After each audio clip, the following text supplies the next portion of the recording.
Mary Shelley എഴുതിയ യഥാർത്ഥ Frankenstein സ്റ്റോറിയിൽ തനിക്ക് പ്രണയിക്കാനും കൂട്ടായിട്ടിരിക്കാനും ഒരു ഫീമെയിൽ മോൺസ്റ്ററിനെ ക്രിയേറ്റ് ചെയ്തു തരാൻ വിക്ടർ ഫ്രാങ്കൻസ്റ്റൈനോട് മോൺസ്റ്റർ ആവശ്യപ്പെടുന്നുണ്ട്. ആ ഒരു ആവശ്യത്തോടുള്ള എത്തിക്കലായിട്ടുള്ള വിയോജിപ്പുകളും മറ്റു ചില കൺസേണുകളും ഒക്കെയാണ് വിക്ടറും മോൺസ്റ്ററും തമ്മിലുള്ള ബന്ധം വഷളാക്കുന്നത്. മാഗി ജില്ലനോൾ ഈ ഒരു പ്രൊമൈസിനെ വേറെ ഒരു രീതിയിൽ എക്സ്പ്ലോർ ചെയ്തുകൊണ്ട് മേരി ഷെല്ലിയുടെ ചിന്തകളെ സ്ക്രീനിൽ അവതരിപ്പിക്കാൻ ശ്രമിക്കുകയാണ്. അതായത് മേരി ഷെല്ലിക്ക് ക്രിയേറ്റ് ചെയ്യാൻ പറ്റാഞ്ഞ ആ ഫീമെയിൽ മോൺസ്റ്ററിനെ ക്രിയേറ്റ് ചെയ്യുകയാണ് ദ ബ്രൈഡ് എന്ന ഈ സിനിമയിലൂടെ ചെയ്യുന്നത്. ഇതുവരെ നമ്മൾ പല സിനിമാ വേർഷനുകളിലൂടെ കണ്ടിട്ടുള്ള കഥയിൽ നിന്നും മുന്നോട്ട് പോകുന്ന ഒരു ഇമാജിനേഷൻ ആയതുകൊണ്ട് ആ ഒരു പ്രത്യേകത തോന്നുന്നുണ്ടെങ്കിലും ഈ ഐഡിയ വെച്ച് ഒരുപാട് കാര്യങ്ങൾ പറയാൻ ശ്രമിക്കുന്നത് പോലെ ആകുന്നുണ്ട് സിനിമ. സ്ത്രീകൾ നടത്തുന്ന ഒരു വിപ്ലവത്തിൽ തുടങ്ങിയിട്ട് വളരെ വയലന്റ് ആയിട്ടുള്ള ഒരു റോമിയോ ആൻഡ് ജൂലിയറ്റ് തീം വരെ ഈ പടത്തിൽ വന്നു പോകുന്നുണ്ട്.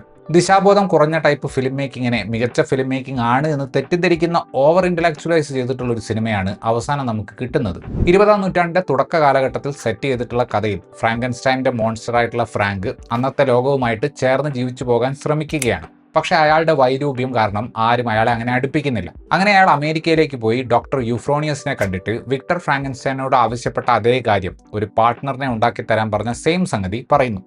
രണ്ടുപേരും കൂടെ ഒരു ഫീമെയിൽ ബോഡി കണ്ടുപിടിച്ച് അതിൽ ഡോക്ടർ ഫ്രാങ്കൻസ്റ്റൈൻ ഉപയോഗിച്ച മെത്തേഡിലൂടെ ജീവനൊക്കെ കൊടുക്കുന്നുണ്ട്. ഇവർ കണ്ടുപിടിച്ച ബോഡിയുടെ ഉടമ ശരിക്കും ആരായിരുന്നു എന്നതും ഇങ്ങനെ രണ്ടാമത് ജന്മം കിട്ടിയതിന് ശേഷം ഈ കഥാപാത്രം എന്തൊക്കെ ചെയ്യുന്നു എന്നതുമൊക്കെയാണ് ഈ സിനിമയിൽ നമ്മൾ കാണുന്നത്. ഒറിജിനൽ ബുക്കിൽ ഫീമെയിൽ കഥാപാത്രങ്ങൾക്ക് വേണ്ടത്ര പ്രാധാന്യം കൊടുക്കാത്തതിലുള്ള പ്രതിഷേധം പോലെയാണ് ദ ബ്രൈഡ് എന്ന സിനിമ ഡിസൈൻ ചെയ്യപ്പെട്ടിട്ടുള്ളത്. ഒരു പുരുഷനായിട്ടുള്ള ഒരു മോൺസ്റ്ററിനെ ക്രിയേറ്റ് ചെയ്യുന്നതും അത് അയാളെ ഒരു വല്ലാത്ത അവസ്ഥയിൽ എത്തിക്കുന്നതും അയാളെപ്പോലെ തന്നെ ആ മോൺസ്റ്ററും ഭൂമിയിൽ നിലനിൽക്കാൻ കഷ്ടപ്പെടുന്നതും ഒക്കെയായിരുന്നു മേരി ഷെല്ലിയുടെ പുസ്തകത്തിൽ നമ്മൾ കണ്ടത്. മാഗി ജില്ലനോളിന്റെ കഥയിലേക്ക് വരുമ്പോൾ ഇത്തവണ ക്രിയേറ്ററും മോൺസ്റ്ററും രണ്ടും സ്ത്രീകളാണ്. മേരി ഷെല്ലിയുടെ മോൺസ്റ്റർ അങ്ങേയറ്റം ബേസിക്കായ കാര്യങ്ങൾ വരെ പഠിച്ചെടുക്കേണ്ടി വന്ന പോലത്തെ ഒരു കഥാപാത്രമാണെങ്കിൽ ഇവിടുത്തെ മോൺസ്റ്റർ മേരി ഷെല്ലിയുടെ പ്രേതം പൊസസ് ചെയ്തിട്ടുള്ള ഒരു ആക്ടിവിസ്റ്റ് മോൺസ്റ്ററാണ്. ഫ്രാങ്കൻസ്റ്റൈനും മേരി ഷെല്ലിയും ഒരേ ടൈം ലൈനിൽ ജീവിക്കുന്ന ഒരു പ്രത്യേക റിയാലിറ്റിയിലാണ് ഈ കഥ സെറ്റ് ചെയ്തിട്ടുള്ളത്. മോൺസ്റ്റേഴ്സിനെ ക്രിയേറ്റ് ചെയ്യാനുള്ള ഡോക്ടർ ഫ്രാങ്കൻസ്റ്റൈൻ്റെ മെത്തേഡിനെ വേറൊരു രീതിയിൽ ഉപയോഗിക്കുന്ന ഈ പടത്തിന്റെ ക്ലൈമാക്സ് സാമാന്യം ഇംപ്രസീവാണ്. പക്ഷേ ഒരുമാതിരി മ്യൂസിക്കൽ സ്വഭാവമുള്ള വിപ്ലവം കാണിക്കലും ഫ്രാങ്കൻസ്റ്റൈൻ എന്ന കഥാപാത്രത്തെ അങ്ങേയറ്റം നിഷ്കളങ്കനായ കാഴ്ചക്കാരനാക്കി ഒതുക്കിയതുമെല്ലാം കാരണം ഈ സിനിമ ആകെ മൊത്തത്തിൽ കുറെ പൊളിറ്റിക്കൽ സ്റ്റേറ്റ്മെന്റുകളുടെ ഒരു കളക്ഷനായിട്ട് ഒതുങ്ങിപ്പോകുന്നുണ്ട്. എൻ്റെ അഭിപ്രായത്തിൽ ഈ സിനിമയിലെ ഏറ്റവും ആസ്വാദ്യകരമായിട്ടുള്ള കാര്യം ജെസ്സി ബക്ലിയുടെ ടൈറ്റിൽ കഥാപാത്രമായിട്ടുള്ള പെർഫോമൻസ് ആണ്. ഗംഭീരമായ ഇംഗ്ലീഷ് വൊക്കാബുലറി, താളത്തിൽ എനർജി ഒട്ടും ചോർന്നു പോകാതെ പറയുന്ന ഒരു ക്യാരക്ടറാണ് മേരി ഷെല്ലിയുടെ പ്രേതബാധയുള്ള ഈ ഒരു ക്യാരക്ടർ. കഥാപാത്രത്തിന്റെ ഒരു വട്ട് സ്വഭാവവും ഇന്റലക്റ്റും ബാലൻസ് ചെയ്യുക എന്ന് പറയുന്നത് സ്വല്പം ട്രിക്കി ആയിട്ടുള്ള ഒരു കാര്യമാണ്. പക്ഷെ പുള്ളിക്കാരി അത് ഗംഭീരമായിട്ട് ചെയ്തിട്ടുണ്ട്. ഫ്രാങ്ക് എന്ന ഇതിലെ മോൺസ്റ്റർ ആയിട്ട് വന്നിട്ടുള്ളത് ക്രിസ്ത്യൻ ബെയിലാണ്. പ്രോസ്തറ്റിക് മേക്കപ്പിന്റെ ഉള്ളിലാണ് പുള്ളി കിടക്കുന്നത്. മാഗി ജില്ലനോളിന്റെ വേർഷനിൽ ഈ പുതിയ മോൺസ്റ്ററിനെ ആരാധനയോടെ ഒരു മണ്ടനെ പോലെ നോക്കി നിൽക്കുന്ന വ്യക്തിയാണ് ഫ്രാങ്കൻസ്റ്റൈൻ. ആ ഒരു ക്യാരക്ടറിസ്റ്റിക് ക്രിസ്ത്യൻ ബെയിൽ നല്ല രീതിയിൽ അവതരിപ്പിച്ചിട്ടുണ്ട്. കൊർണേലിയ യുഫ്രോണിയസ് എന്ന മാഡ് സയന്റിസ്റ്റ് കഥാപാത്രത്തെ അവതരിപ്പിക്കുന്നത് അനേറ്റ് ബെന്നിംഗ് ആണ്.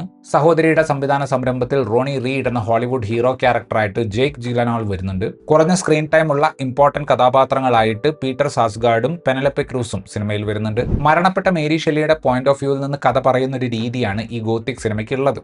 എഴുത്തുകാരിയുടെ ഉള്ളിലെ ഭ്രാന്തൻ ചിന്തകളെ വിഷ്വൽ ഉപയോഗിച്ച് കമ്മ്യൂണിക്കേറ്റ് ചെയ്യാൻ മാഗി ജില്ലനോൾ ശ്രമിക്കുന്നുണ്ട്. സ്റ്റാറ്റിക് ആയിട്ടുള്ള ഫ്രെയിമുകൾ വളരെ റെയറായിട്ട് മാത്രമേ നമുക്ക് ഈ സിനിമയിൽ കാണാൻ കിട്ടുകയുള്ളൂ. അതങ്ങനെ ചെയ്യുന്നത് മെയിൻ ക്യാരക്ടറിന്റെ മൈൻഡ് സ്പേസ് നമുക്ക് കാണിച്ചു തരാൻ വേണ്ടിയിട്ടാണ്. ഒരുപാട് ഷാഡോ വരുന്ന രീതിയിലുള്ള വിഷ്വൽ ട്രീറ്റ്മെന്റ് സിനിമയുടെ മൊത്തത്തിലുള്ള ഡാർക്ക് സൈഡിനെ നമുക്ക് കാണിച്ചു തരുന്നുണ്ട്. ബ്രൈഡായിട്ട് വരുന്ന കഥാപാത്രത്തിന്റെ ബാക്ക് സ്റ്റോറി പരിശോധിക്കുകയാണെങ്കിൽ അവരുടെ രണ്ട് റിയാലിറ്റികളെ ബ്രിഡ്ജ് ചെയ്യാൻ പറ്റുന്ന ഒരു ത്രില്ലിംഗ് എലമെന്റ് കഥയിലുണ്ട്. പക്ഷേ സെൻട്രൽ ക്യാരക്ടറിനെ സ്ത്രീകൾ അവർ നേരിടുന്ന അതിക്രമങ്ങൾക്കെതിരെ പ്രതികരിക്കുന്ന ഒരു മൂവ്മെന്റിന്റെ പ്രതീകമാക്കാനാണ് സിനിമ കൂടുതലായിട്ടും ശ്രമിക്കുന്നത്. ആൻഡ് അത് പറയുന്നത് ഒബ്വിയസ് ആയിട്ടുള്ള രീതിയിലാണ്.